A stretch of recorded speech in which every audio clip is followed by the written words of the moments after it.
Hi guys, it's Angie with Fun Endeavors Tie-Dye Lab. Today I'm making an inclined ice-dyed heart shirt. My shirt was washed and dried, soaked in a soda ash solution for at least 20 to 30 minutes, wrung out in my Panda spin dryer, and so it's just barely damp. I also have the shirt turned inside out. I'm wanting to put the heart on both the front and the back of my shirt, but I want to center my shirt. So how I'm going to do that is fold my shirt in half, make a mark at the bottom of the middle of my shirt and the top of the middle of my shirt, both on the front and the back side. Tuck one sleeve inside of the other, and I'm going to line up the seam of my sleeves really well.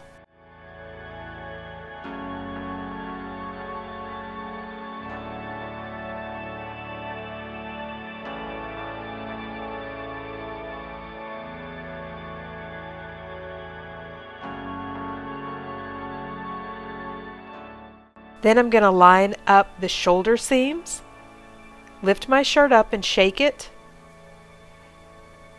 and that should fold my shirt straight down the middle of the back and straight down the middle of the front.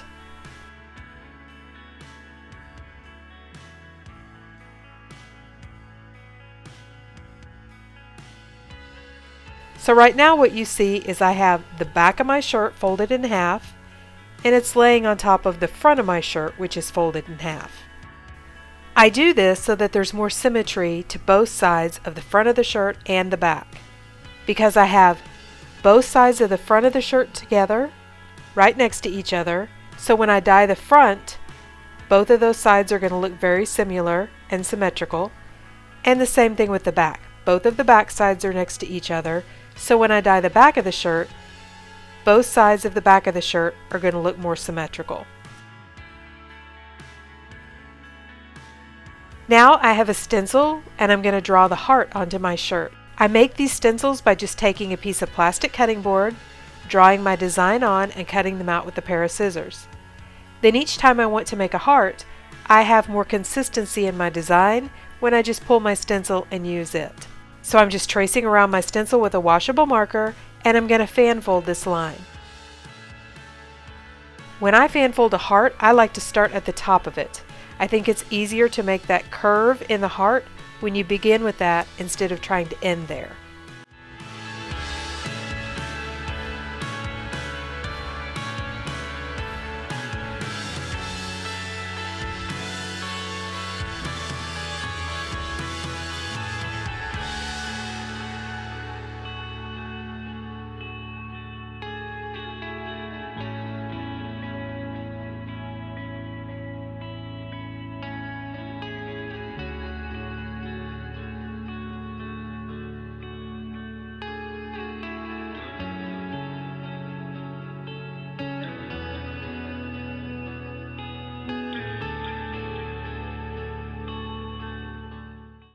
After I have my heart folded, I'm going to tie it up with some sinew.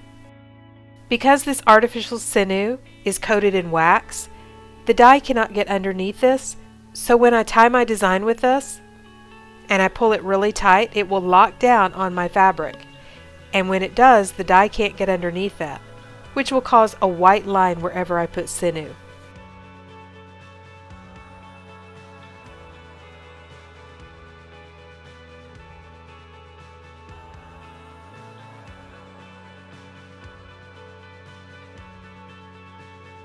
I also want to add one other additional sinew line right outside of my heart line, just as an extra design element.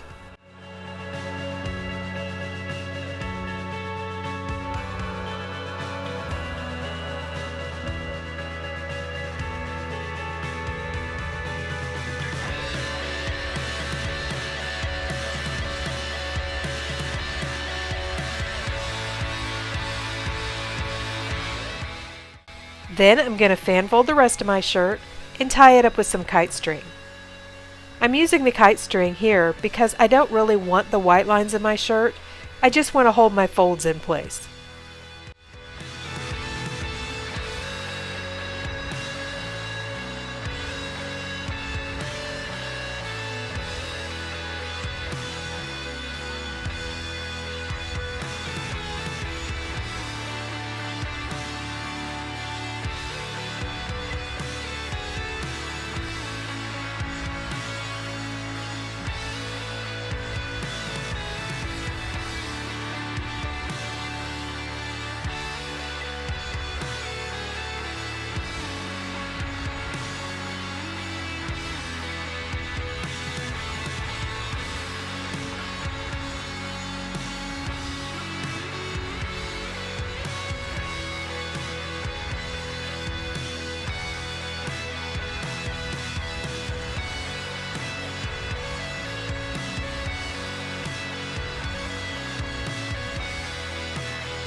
I'm going to incline dye this shirt. So to do that, I've taken a piece of vinyl guttering, put it down inside of a plastic tub, and I have one end of the guttering hanging over the edge of the tub.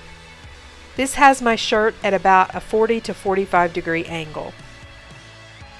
I'm going to begin at the top of the shirt, which is the area where I have my heart, and I'm going to start with red number 9 from Grateful Dyes, followed by brilliant blue from Custom Colors in that little design element or that extra line that I put right outside of my heart.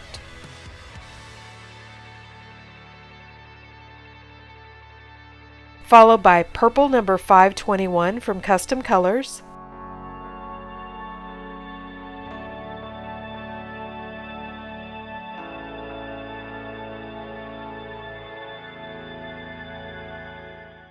then I'm going to put another line of brilliant blue from Custom Colors,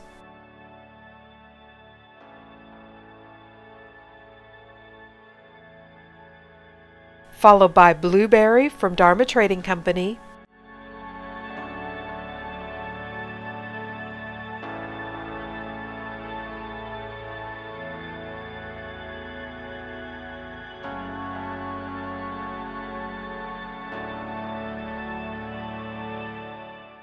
and another thin line of brilliant blue from Custom Colors. Then I'm just going to continue this pattern down my shirt, putting the brilliant blue between the red, purple, and blueberry.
Now I'm going to add an additional sprinkle of soda ash to the top of my shirt.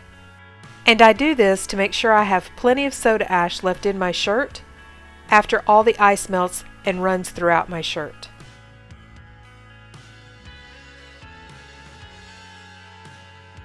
Then I'm going to put a generous layer of ice on top.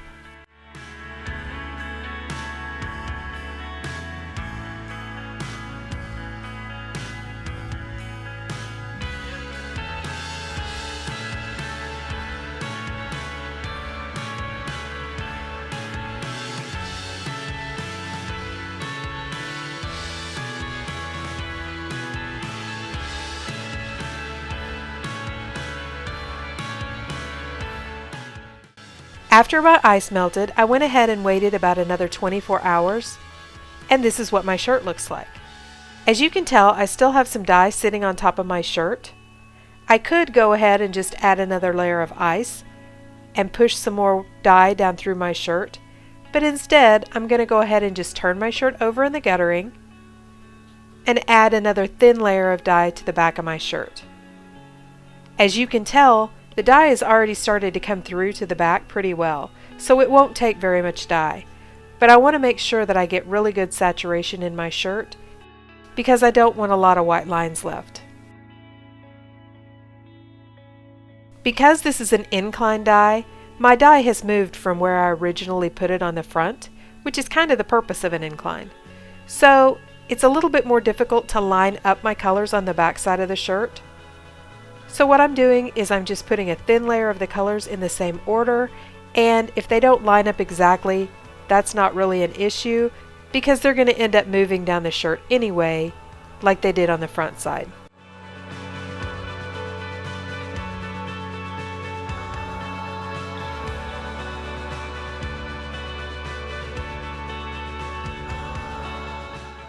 Then I'm going to add another thin layer of soda ash and a layer of ice to the back side.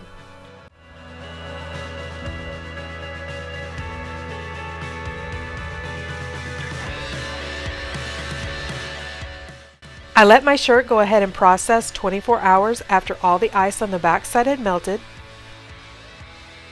And this is what our shirt looks like.